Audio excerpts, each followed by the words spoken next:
A las 06:15 horas del 10 de mayo de 1945, el Oberleutnant Heinz Schäfer observaba desde la torre de mando del U-977 cómo 16 de sus hombres subían a botes de goma frente a las costas de la isla de Holsenoy, Noruega. Eran los casados, aquellos con familias esperándolos en casa. 5 días antes, cuando Alemania se rindió, Schäfer les había dado a elegir: acompañarlo en un viaje que probablemente terminaría en muerte o cautiverio, o regresar ahora a casa para enfrentar el destino que esperaba a los soldados alemanes derrotados. 16 eligieron el hogar, 32 decidieron quedarse.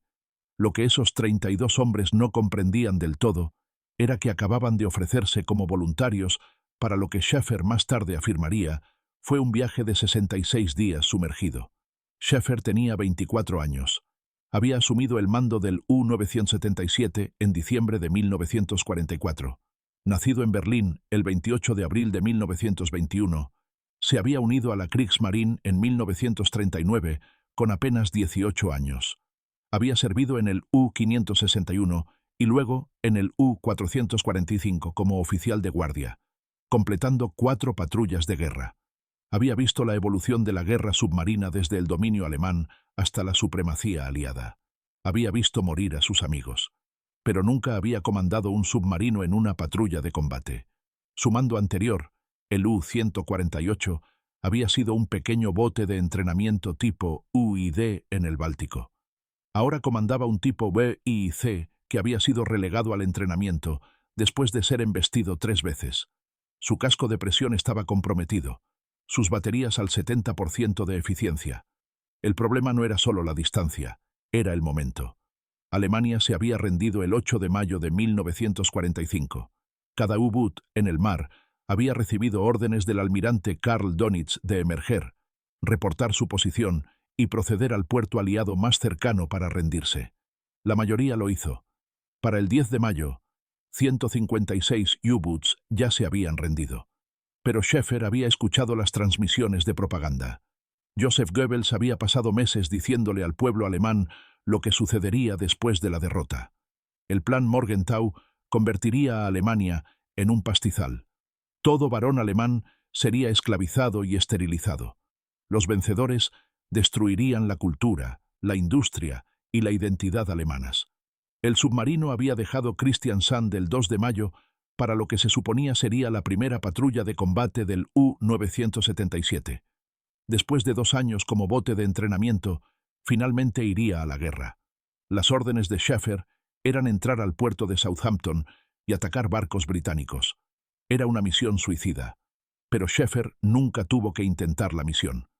El 5 de mayo, mientras el U-977 estaba al norte de Escocia, el almirante Dönitz ordenó a todos los submarinos cesar las operaciones ofensivas. 3 días después, Alemania se rindió incondicionalmente. Schäfer reunió a su tripulación en la sala de control del submarino la noche del 8 de mayo. El aire estaba espeso con humo de diésel y el olor de 48 hombres sin lavar. Les dijo que tenían 3 opciones: seguir las órdenes y rendirse a los británicos, intentar llegar a España, que aún era neutral, o intentar algo que nunca se había hecho antes: llegar a Argentina.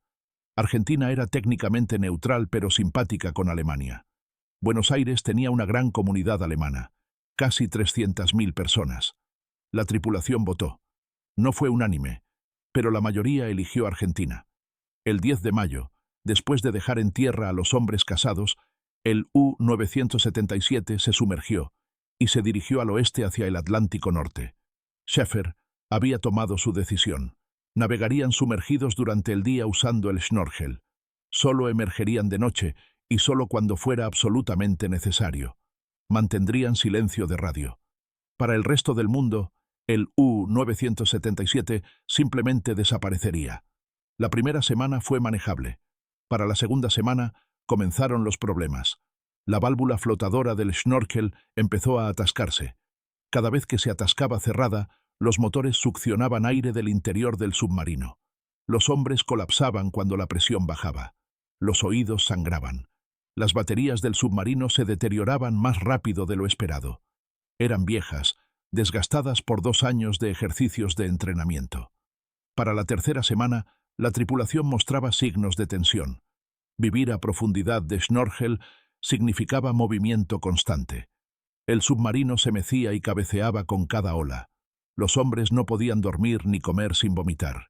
Un muchacho de 17 años de Múnich comenzó a mostrar signos de lo que la tripulación llamaba psicosis de U-boot.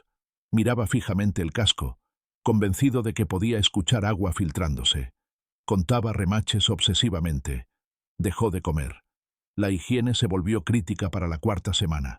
48 hombres habían usado continuamente los 2 baños del submarino durante un mes. El olor era abrumador. El agua dulce estaba racionada a 1 taza por hombre por día para beber. No había agua para lavarse. Los hombres desarrollaron sarpullidos, forúnculos, infecciones fúngicas. El pequeño botiquín médico del submarino se había quedado sin suministros básicos. A medida que se movían hacia el sur, hacia el Ecuador, las temperaturas dentro del submarino comenzaron a subir. En el Atlántico en junio hacía calor. A profundidad de Schnorchel, la temperatura del agua era de 24 grados centígrados. Dentro del submarino, sin ventilación y con 48 cuerpos humanos generando calor, las temperaturas alcanzaban los 35 grados. La sala de máquinas, donde los diésel funcionaban continuamente, alcanzaba los 43 grados. El 20 de junio, 41 días después del viaje, enfrentaron su primera crisis real. El motor diésel de babor se agarrotó. El ingeniero, jefe, investigó y encontró el problema. Agua salada se había filtrado al sistema de lubricación a través de una junta corroída. Los cojinetes del motor estaban destruidos. Tendrían que continuar con un solo motor, reduciendo su velocidad y aumentando su consumo de combustible.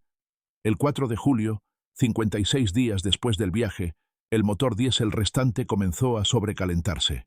Para limpiarlo, alguien tendría que salir fuera del casco de presión mientras estaba sumergido y limpiar manualmente la rejilla de admisión. El ingeniero se ofreció como voluntario. Usando la escotilla de escape del submarino, se encerró en la cámara de escape, la inundó y abrió la escotilla exterior. Trabajando en total oscuridad a 40 pies de profundidad, conteniendo la respiración, limpió la rejilla de admisión con una barra de acero. Le tomó 4 intentos. En el último, casi se ahoga. El 14 de julio, después de 66 días sumergido según Schäfer, tomó una decisión que violaba todos los principios de la guerra submarina. Emergió a plena luz del día. La tripulación se estaba muriendo, no metafóricamente, sino literalmente. 2 hombres estaban en coma por insolación. Otros mostraban signos de colapso psicológico severo. Permanecieron en superficie durante 6 horas. Esa misma tarde alcanzaron el lado suroeste de la isla Branco en Cabo Verde. Durante 4 preciosas horas, el submarino ancló. La tripulación fue a nadar en las cálidas aguas del Atlántico. El 23 de julio, cruzaron el Ecuador. Para el 10 de agosto, 92 días después del viaje, el ingeniero informó que les quedaban menos de 2 toneladas de combustible. El 15 de agosto avistaron la costa argentina. Tenían menos de 500 galones de combustible restantes.